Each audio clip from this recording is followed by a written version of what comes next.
imagine you are hired as a consultant.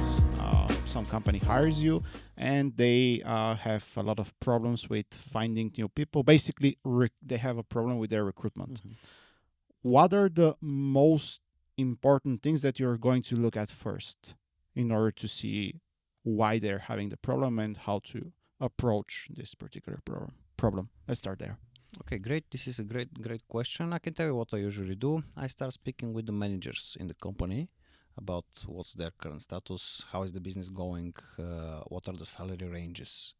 Like most of the time, the problem is that the companies don't offer something competitive to the market.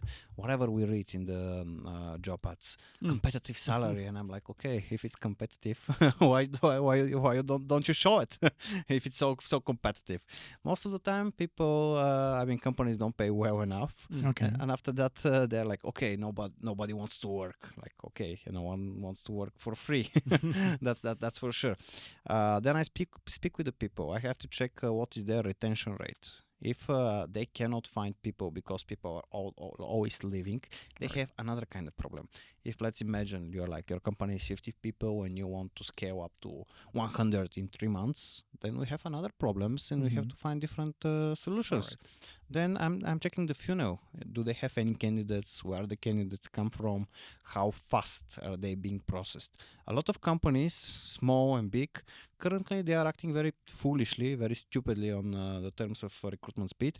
They have like 3, 4, 5 interviews, and I'm like, come on, guys, you're not Google. I wouldn't go through a 5-step interview process for the job of HR manager in some company that is 50 people. Like, if it's something a big name, but in Bulgaria there are almost no such big names. We know who the big players are on the market.